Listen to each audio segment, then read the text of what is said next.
So you gotta take care of your passive temperature control water tubes, or you could get algae like these are starting to get. Hey, hi, I'm Angel. Thanks for stopping by for another green thought from the greenhouse. And literally, we have some green algae spots just in the last week taking over these two tubes, which means they're ready for a shot. It's also because they're not sealed up as well. I don't know, I'm showing you right, but so there's little insert tops that fit in these, and one of them is missing, and we kind of did a, try to do okay on this one, and the other one just doesn't fit real well because it's too close up to the other one. In any case, that allowed some to evaporate out, and then also bacteria or fungus or whatever is in there growing.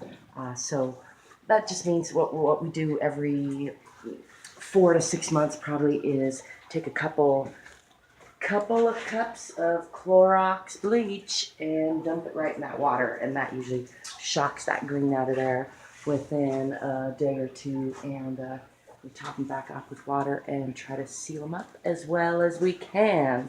And that's just a little tip for, any passive temperature control you have, especially if it's water though.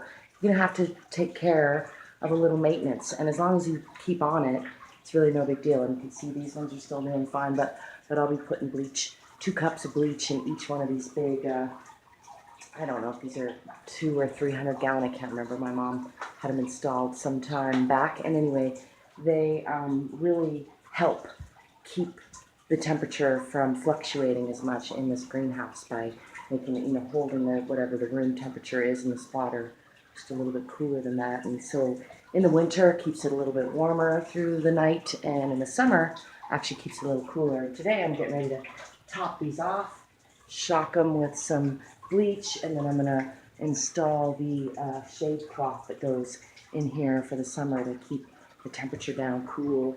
Because basically, my mom, this is off her bedroom, and it's used just for ambiance for the most part in temperature. You can see here that this is about 75 degrees. I don't know if you can see that. It's just a little higher than she likes to keep it during the day. Once it's about 70, then once it starts hitting 70 during the day, she starts to open it up. And because it's April 20th and the leaves just started popping out on all the trees out there, as you can see, but everything's pretty much done blooming, and all the trees are coming out for springtime. The leaves on the trees are coming out for springtime, which is the signal to put the shade cloth on the greenhouse.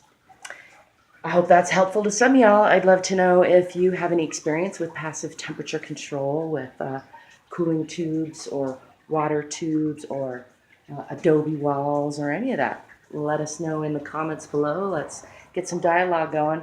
Till next time, peace, prosperity, green thoughts, and playfulness.